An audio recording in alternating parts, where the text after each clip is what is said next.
Well, good afternoon, everybody, and it's wonderful to welcome everybody here to the Royal Historical Society of Queensland. Many, of course, who know this building so very, very well.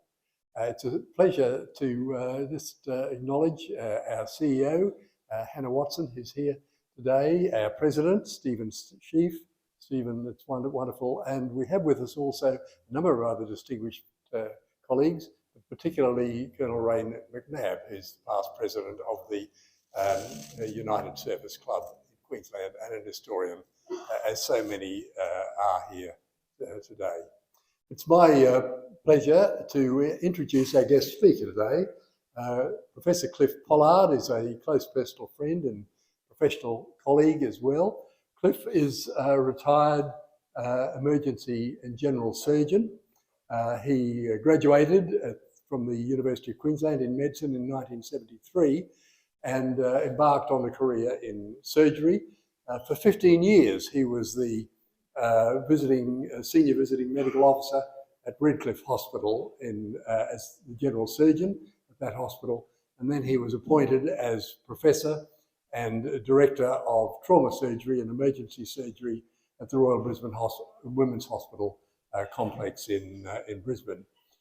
Cliff also is well known. He knows I'm going to tell this story. He invented a special surgical instrument which is used extensively internationally as a trocar for chest insertions as well. And we have a copy of that wonderful instrument, Cliff, which you invented in the Mark Sesfeld Museum of the History of Medicine at the medical school. So it's wonderful to have you here today, but you're wearing another hat, we know. You're co-editing the Centenary History of Surgery in Queensland, but also in that and other roles have a particular interest in the history of Rosemount Hospital. And many of us have walked past the road at Rosemount and past the hospital. Some of us, of my generation, of course, grew up in the Second World War, and at that time, everybody talked about the hospital at Rosemount. But we know that that hospital has a much greater history than that, and we're looking forward so much, Cliff, to your presenting to us about us today. So, Professor Cliff Pollard and his presentation, Rosemount Hospital.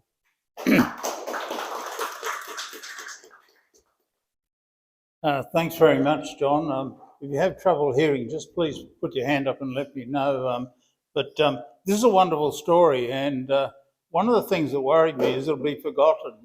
There's not all that much been written on it, so it would be really good to actually get down to write something in more detail about it. But it's got many, many facets to its history.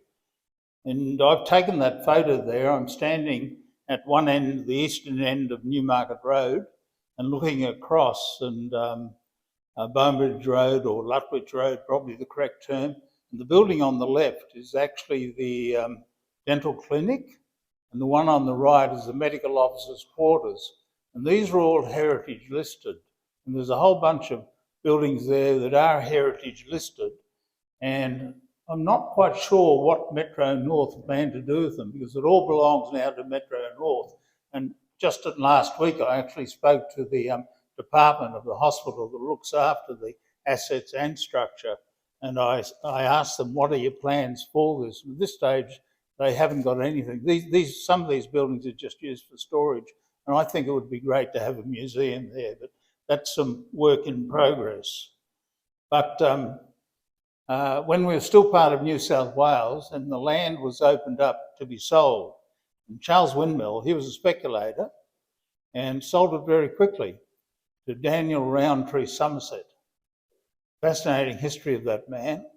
And he buys it in August 1855, buys two other blocks as well, 11, 12 and 13, and he pays, I think, about 130 to 170 pounds for each block. Okay, what would be worth today? Okay, there you go. And of course, he buys those 3 blocks of land, and you can see a current map. The original properties go right down to Enoggera Creek. It becomes Breakfast Creek at the bridge, but later on, of course, that land, some of it goes to the City Council, the Flynn Oval, and of course to the main railway junction. So all that changes later on in the history. And if you're really looking at the history of Windsor, this wonderful book by Beres McCallum, who's a member of the Historical Society there at Windsor, gives you a great account of the people who lived in that area in the 1860s. And I'll be mentioning some of those as we go on. So Daniel Rowntree Somerset. So he's the buyer. Fascinating man. So he came from an ancient line of landed gentry. So the eldest son of John O'Gaunt became the Duke of Somerset.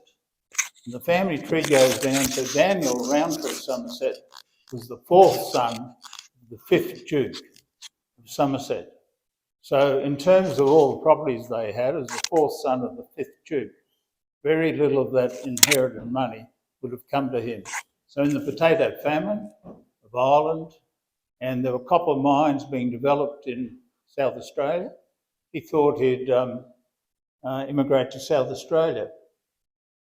Arrives in Port Adelaide, doesn't stay long, goes to Melbourne, decides he doesn't want to stay in Australia, and heads off for Singapore in the bark, the Jenny Lind, and gets up east of Mackay and founders on Ken Reef. Fortunately, close by there was a sandy cay, and they could all get off. Men were evacuated first, the sailors went first, and then family and children went after that. Different world. And they all survived. They managed to keep the ship's boat. The rest of the ship was wrecked, and they used the wood to make another boat. I'm very impressed with the ship's surgeon. Now, I was a surgeon, and if you needed your colon out or your pancreas removed or your shot in the liver, I was very good at it. But if I had to make a distilling plan and get fresh water, they would have all died at first. Now, Professor Pern would have sure been very good at it, but not me. So anyway, that's what the ship surgeon did. Very impressive. That's where Ken Reef is, just east of Mackay. And some recent stuff that I found when I was working on talk some years back, that one of the great-grandsons of Somerset found this and said he wouldn't be alive if they hadn't been able to prepare fresh water and then also head off for Moreton Bay. And they took, now, Somerset was a very religious man. And you can read that top line there. Lord, hasten our deliverance from the sailors, because they fed themselves first, the dogs, very important, and then looked after the women and children. But they got the boat made and they set off, and they missed the mouth of the river and were down in the islands in the south and were picked up by some quarrymen and taken back. And he takes a cottage in Eagle Street and gets into business initially. He obviously does very well. And the paper on the right there, they were all his properties when he passes on. So look at them. There's Wharf Street and there's Sandgate. A lot of the important people in Brisbane had major homes in Sandgate. Drive along there today and you see some wonderful houses, actually, built from that time. Kangaroo Point, and then, of course, Rosemount. Clerk of First Class in Her Majesty's cousin, retired from the Her Majesty's Customs, retires from the Customs House, a member of the Board of National Education, and, of course, being a very religious man, founding member of the Baptist Tabernacle up there on Wickham Terrace beside the United Service Club. Very upright and conscientious gentleman. Okay, and that was the house he built, and unfortunately, built of local stone and had to be knocked down. But that's not him on the stair there. That is Sir Maurice O'Connell, okay? All right, and very, very important figure in Queensland history and in the history of the Legislative Council. He was born in military barracks in New South Wales, because his father was the commanding officer of the 1st Battalion, 73rd Regiment, came out with Macquarie at the end of the Rum Rebellion. That was his father. So he's born there, and he's a very, very interesting character. These are two other houses that Somerset owned. Oakwall, up there on Bush Street, around on Windsor, and you can actually drive around. It's a beautiful house. And then the Granite House, and they've got the extension on the right at St John's Wood. And St John's Wood is named after Somerset's son, Henry St John Somerset. And that house gone through several owners, one of whom was the great rugby union player Jules Gerasimov owned it at one stage as well. So there you go, some of the properties that Somerset owned. But here he is, famous character. So he buys Rosemount, June 64. His father at that stage, who came out as the CO of the 1st Battalion of the 73rd Royal Highland Regiment, Foot, 73rd of Foot, becomes the Lieutenant Governor. And you can see the lineage there goes back to William Bligh. Joins the British Army, as they do at the age of 16. And in 1835, in the Carlist Rebellion in Spain, he actually takes a list of a group of Irish volunteers to be part of the group supporting the king there.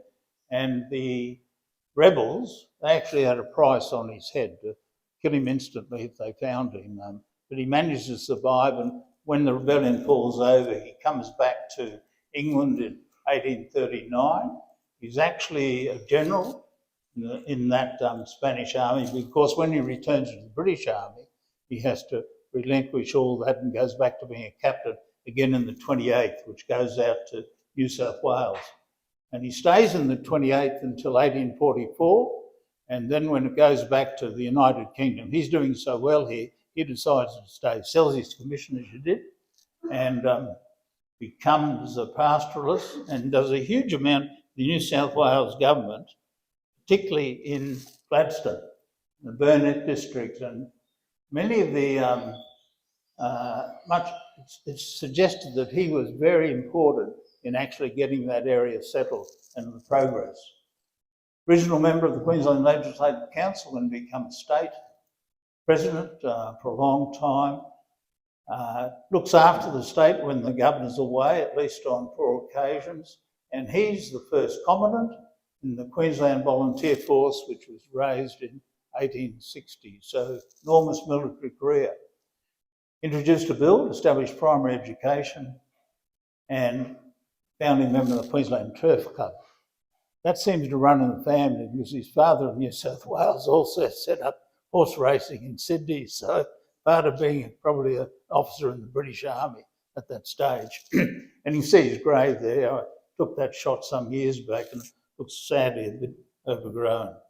But a fantastic character and really one of the great leaders of Queensland. So they're the various owners. Go down, and then James Hamilton Scott, he decides to sell it all. So he splits it up to 90 allotments, Rosemount Estates. And you can see there, they go right down to the river. That's not so anymore because he's got the big oval there and all the railway yards. Now, Alfred Jones, very, very important character. Now, remember Gordon and Gotch? Remember going to the Gordon and Gotch and buying your school textbooks? So, as we all did. I think it was in Adelaide Street, I think, years back. And he was the brother-in-law of one of the founders, John Speechley Gotch. Opened the Brisbane branch in 1875, and he buys the house, dies in 1912, and his sons take it over. They offer it to the Army, the Defence Department, and they actually, in the early part until the government buys it, they actually pay the rates, the insurance, the water and all that while the common government's using. How good is that? That's a photo of him there, and lots of building changes. So the new house is built, the one that's there today. They had to demolish the original building, new brick extension of the kitchen block, additional story added at the eastern end. And you'll see some photos of that later. Beautiful, beautiful building, and I've walked through it a few times. So that's his grave in Mutwood Cemetery. And you can see there, I found it very early in the morning. And I was the only person wandering around the graveyard at that stage. And I was worried that if I actually fell in an open grave, I may not be found for hours. So there you are. But that's his grave. Okay, Alfred Jones. And this is well worth, there's a big diggers section there, well worth walking through that, because you find plenty of people who are in our corps there. And it's also the grave of Billy Singh, the Gallipoli sniper, who, remember, died alone and penniless in a boarding house in West End, and due to, I think Don Cameron, the MP for Coorparoo, had a lot to do with getting this a memorial built for him. So it's there, well worth seeing. And Alfred Jones's. So good coverage, Rosemount extensive gardens, and that's the old house you can see the double veranda. And sadly, most of all the gardens are now gone, except for the big mango tree. So here's the letter that the family wrote. We paid for the rates and we paid for insurance. How good is that? Okay. And the price, Commonwealth Government, £5,500. That's all they paid for it. Okay. Offer it to the Commonwealth Military Authorities, the hospital for returned wounded soldiers. So they had it for 8 months first. £5,500. See the whole block there going right down to the creek. When I went through the National Archives trying to get numbers of patients and who the COs and matrons were, pretty much all the records are about the land and the transaction, various sales and that. And sadly, I need to work hard. I've gone through the National Archives, the National Library, the RSL, DVA to try and get those numbers. And they'll be there somewhere, but they just elude me. And some of the other hospitals, and you can also add Ardoyne and Coimbra up on the Downs, and also Shaftesbury House, as well as the ones that are seen there. But it's not uncommon, as the Jones family did to give their house. Finchley was a private home in Toowoomba, owned by a doctor that was opened up, and that was not uncommon through the Commonwealth. In the United Kingdom, the stately homes were opened as essentially rehab hospitals for the soldiers. So, first of all, it's opened as an auxiliary hospital, that's for rehabilitation. Then there's a measles epidemic, and it reopens as the infectious diseases hospital. And once again, it becomes an auxiliary hospital, and then in 1921, it's transferred to the repatriation department. Extensively for accommodation, requiring massage, the beginnings of physiotherapy. They were called masseuses and masseuses, not physiotherapists. That was the start. And staff of them were employed. And then you can see there the early numbers of patients. Then the measles epidemic takes over, and you've got 15 deaths. They treat 1,225 patients in that time when it becomes an infectious diseases hospital. It swings back, and they're the numbers of sick and wounded through the whole years of World War I, from Arthur Graham Butler's book. Kilcoy Boy, first medical officer ashore at Gallipoli, and 5:30 a.m. on the 25th, and would go back and be the medical officer and done through, and write the 3-volume history. And they're the figures that you've got of sick and wounded coming back. And you see the sick outnumber the wounded. But don't forget you've got the 60-odd thousand who were killed or died of wounds. So, hospital for massage and ionisation. And you've got 6 open-air wards, as you can see in the photo. And then you've got the outbuildings were used for a number of things. And then late in 1918, there's the construction of the second group of pavilion-style buildings. They're all today there, and they're heritage listed. And that's them there, and that photo is taken during the 1919 pandemic. And you can see 13 wards, 5 huts, etc., etc. And if anyone can tell me what the 8 fireboxes are, I have no idea what's in fireboxes. I've been asked that question, but I don't know. You can see particularly there's a boot repair workshop, and very, very important because so many of them were amputees and they needed repair of their various prosthetic devices. Okay, photo 1919. Keep that in mind. And then you've got building, the MO's residence that I showed you. The main block becomes the nurses' quarters and various alterations that have been in place. So, now that photo is some of the staff in 1918, and there's actually a Pollard there kneeling second from the right as you look at it. No relation that I can determine. At that stage, my relatives were on the Western Front. One would stay there. So, the massage ward on the veranda at Rosemount, a very, very important part in the whole rehabilitation. And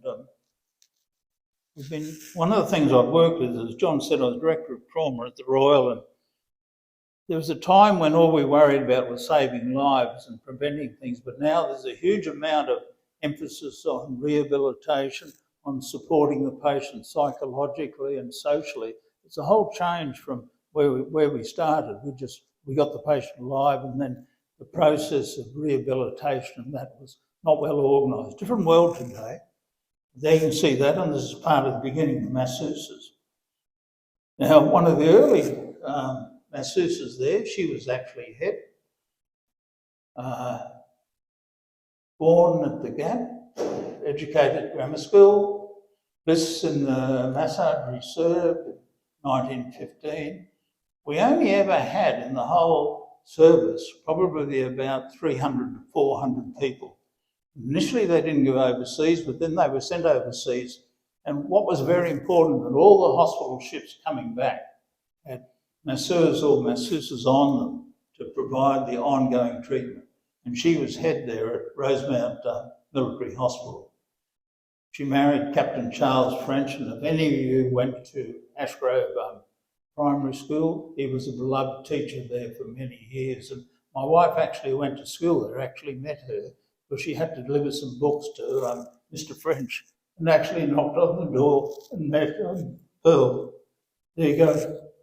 So there's real problems there, and the veranda, as we showed, that was exposed to all weather and conditions. So this building was subsequently built, and a lot of the physiotherapy and massage therapy was actually done there. That building's in existence today, again heritage listed. Not sure what the function is of it. Orthopaedic room, see there, and some of the early physiotherapy. Very important, that there, the open air wards. How good that is, and remember the ionisation room. So this is a technique of electric current through either a small volume of water over the injured limb, or sometimes a hot air bath. An electric current would go through. And the aim was to try and get some of the anti-inflammatory drugs to go through the thin membrane they had to be ionised and had to be able to take a charge to actually go through. Still used in some places today. This is an important part of the therapy. You can see them there with their limbs in the bath. Okay.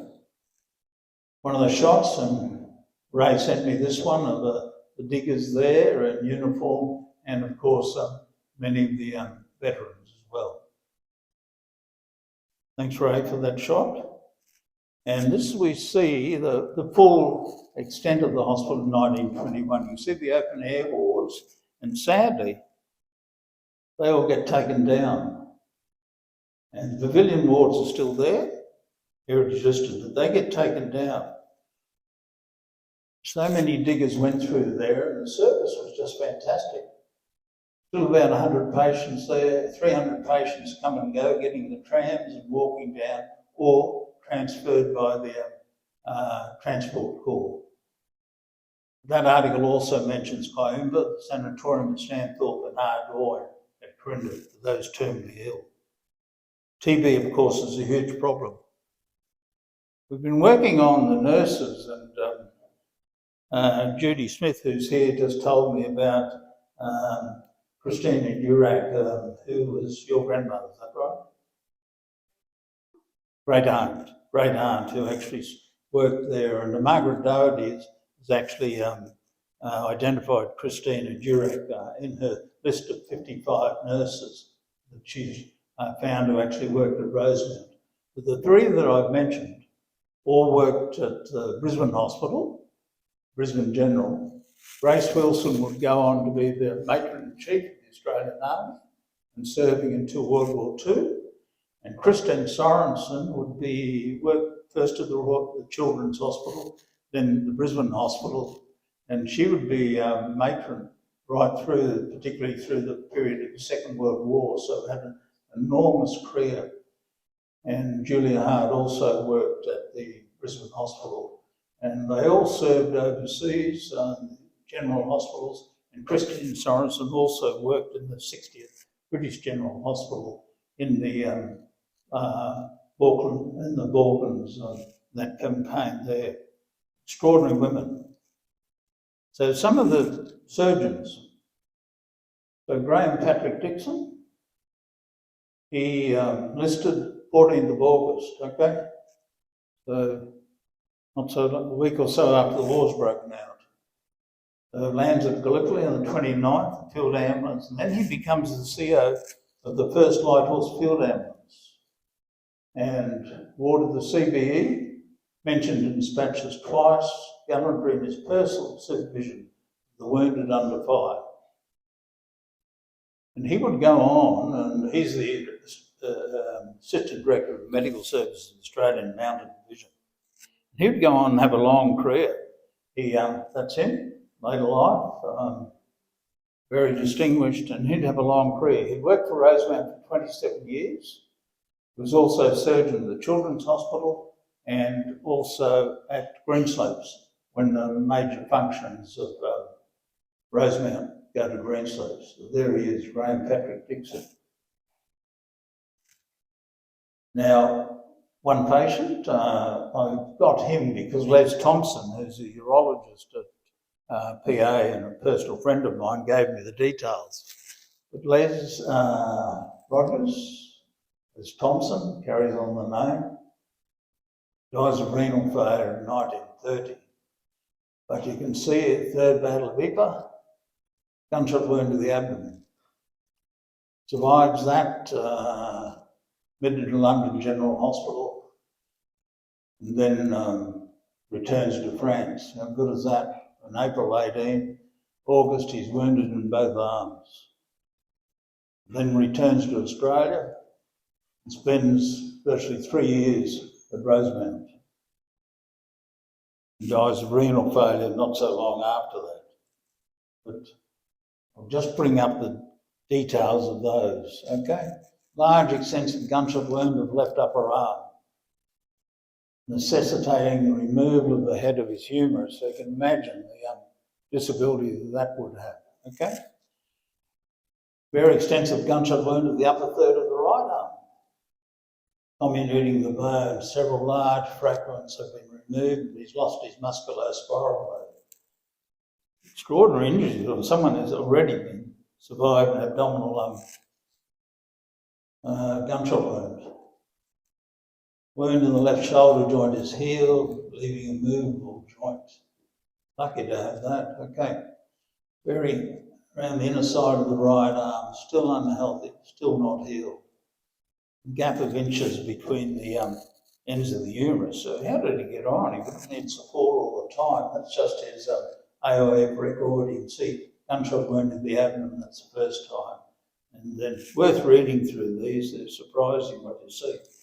But they're the telegrams the family got, and you can't read these, but this is all the family got. First one, gunshot wound, abdomen, dangerous. That's all they got, okay?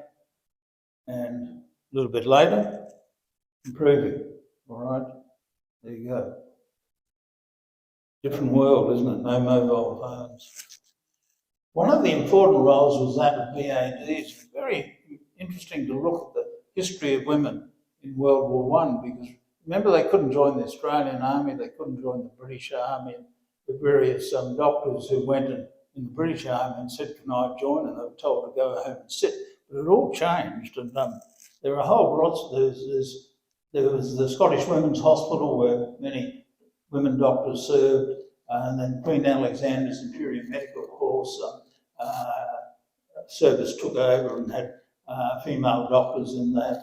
But they couldn't join the Australian Army until much later. Voluntary aid detachments was an important role. Initially, they couldn't serve overseas, but after a while, they were allowed to go because they provided enormous backup, not just in the military hospitals and the Red Cross hospitals and various civilian hospitals as well, in providing backup for the nursing services. And there was women's sick and hospital transfer convoys, and also I've mentioned the Scottish Women's Hospital.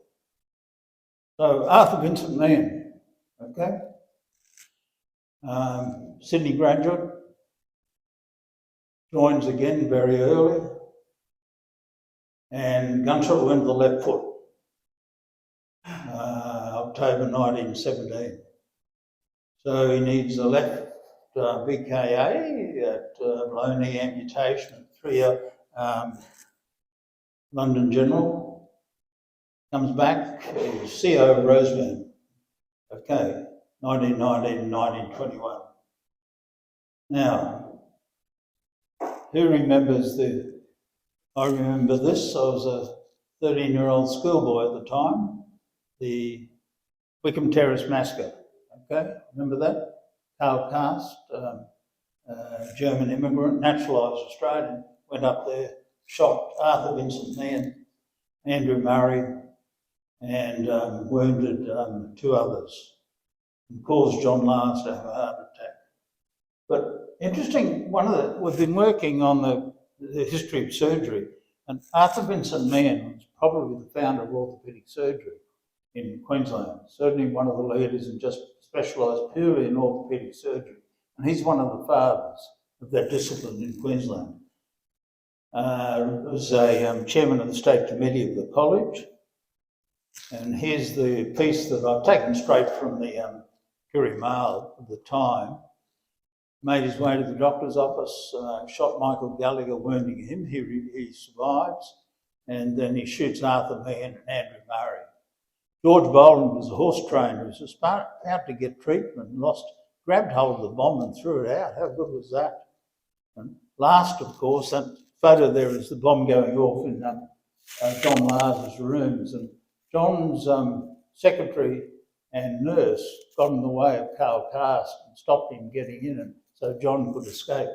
A tremendous effort that was. Then he took his own life. But Wickham Terrace Massacre, okay. Now, Walter Henry Steele never actually wore the uniform, but spent his life looking after soldiers. Graduated the University of Melbourne. First of all, did his residency in the military sanatorium there, worked in Kayumba, and came to Rosemount, a long time there as superintendent, and then the first superintendent of Greenslopes. And he lived in that house that I showed you. Remember, this is the day before pages and mobile phones, and if the nurses wanted to wake him up, they had to knock on the door and go in, and apparently they tickled his toes. Okay. Now, the medical officers and nurses in the room can all record stories of how they were woken up. Okay. I was chief of trauma at the Royal, and I used to have a bit of a mattress I'd throw on the floor of the trauma office. And one night about 4:30 a.m, you rarely got any sleep, mostly you're operating all the time. But I think I'd been asleep about 10 minutes. And I'd leave the light on so I wouldn't fall over, I had to get up. and I'm getting kicked awake, actually getting kicked. And I look up, it's this huge security guard, from my prone position on the floor. He looked to be about 7 foot tall, 2 axe handles across the shoulder, big torch in one hand. I couldn't see his other hand, but he probably had his Glock out pointing at me, and he's growling, "Who are you? Who are you?" So I said rather bigly from the floor, "I'm the boss." So he shines his torch on the face. In complete change of tone, he says, "Oh yes, so you are. Good night, sir." That was it. He's gone. Good night, sir. There you go. At least in the US, the security guards would have shot him, made a whole different world there. I've worked in the US, different world, and South Africa, different world. So one of the nurses that worked there, just trying to build on this, but she also worked at Coimba. Okay, Sister Jane McLennan, and all her material, including a uniform and caps, is in the State Library that I've looked at.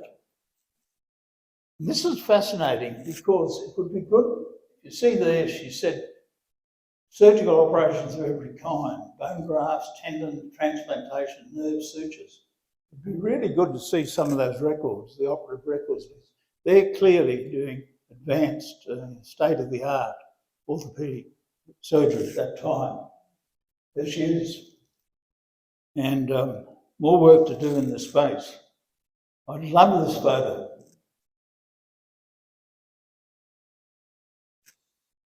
Outpatients, they're wearing suits and hats and ties. So imagine if you went down to Royal Brisbane or PA right now, went into outpatients and said, "Could you all come out and take a photo? I'd like to take a photo." Some of them might have shoes on, some would have thongs, there'd be Broncos t-shirts, okay, singlets. Well, it'd be a whole different world, isn't it? What that was. Most of them, of course, would have gone by tram. Fascinating. What a great photo. And that's Jane McLennan down there at the bottom with the arrow on the right.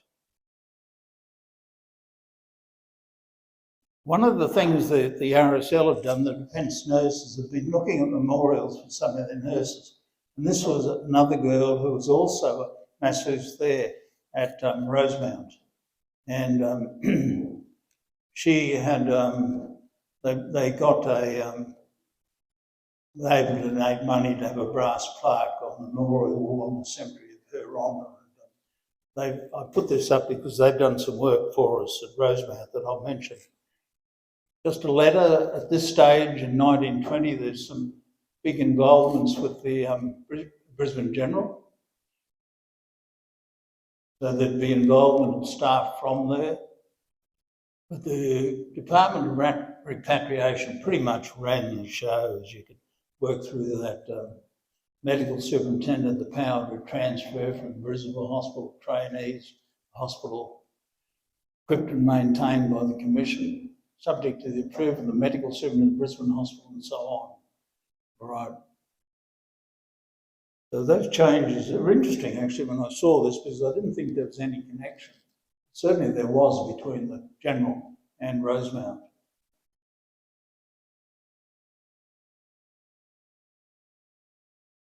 And the Returned Soldiers Transport Corps that Jeff Hopkins-Weiss and myself wrote a paper on this, but they were able to, these were wealthy people, of course, that had their cars, could take these, the diggers around. Also often brought them from the wharf to the hospital. So someone who hadn't been out for 16 months was given a ride out and just changed his whole mental attitude. Okay, a lot of buildings sold. The Egan Estate. Egan Estate was what was coming. Okay. Duke of York, lots of visitors. Okay. 1927. Duke of Gloucester, Rosemount. Fascinating. And some changes there. Alterations, Red Cross buildings, Gatekeepers Cottage, etc., etc. But unfortunately, those 1916 open air wards were pulled down. And they then had to rebuild down the track. All this is well covered, particularly in the Wyndham Districts Historical Society. Got a great archive of it. So that was the start of World War II.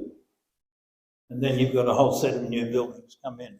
But of course, what happens is that 112 Military Hospital at Greenslopes takes over, and it becomes a major hospital for the wounded coming back. And Chris Dracosh has written a great history on this. It's a position that John and I know very well. And you can see where the blue arrow is some of the new buildings that came on there at the start. There we go. All right, in 1981, they decide that it'll all go to Greenslopes. It's closed down and North Brisbane Hospital Board take over. One of the things that occurred was that the Department of Psychiatry was transferred from Lotion House to Rosemount. And that was a real problem. If you look at the newspaper reports at the time, there was a lot of discussion in the papers about it, and a lot of people complaining about the mentally ill patients wandering around the street. So it did return, or most of the unit returned to the Royal Brisbane in the John Bostock Psychiatry Unit. But there were enormous issues in that shift at the time. Air raid shelter, sadly that was demolished. If you go over to Greenslopes now, the air raid shelter is used, a bunker was built, the bunker is now used as a historical museum. Well worth a trip. And that was the big rehab building that was built, 1989. And you've got, it was pulled down in 1990. It was opened in May 1990. It's closed now. And the plan is to demolish it. And I'm not really sure what they plan to do. And as I said before, I actually spoke to the Assets and Infrastructure Committee last week, and there are no plans for this, but it might hopefully be a short stay unit supporting obviously the Royal Brisbane, which is just bursting at the seams.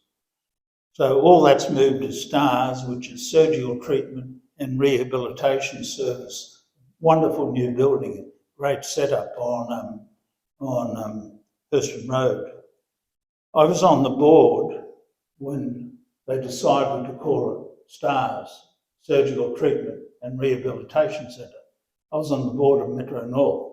So one day at the board meeting, I said, I think we should call it Surgical Care and Rehabilitation Service.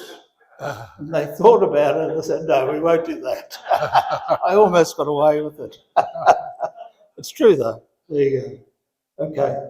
And this is a 30-year lease they have. It's a home palliative care service. And while it's run in the Buddhist traditions, they treat everyone. You don't need to be a Buddhist. I've had a walk around the building, the old house, and it's just beautiful. It's all set up and there's lots of images of, along the Buddhist faith and also out in the yard. But it's well worth a trip actually, and to see it now. So it was closed for a while, but fortunately they opened it and they have that lease. It's really beautiful. What else is there? You can see, as of a couple of years ago, the pavilion ones of 1, 2, 3, 4 and 5. 7 was the old operating room, and the ones up there on the right against the boundary, that's all a closed psychiatric unit. You can't wander into that because that's for patients who are severely schizophrenic, who can't have any outside links.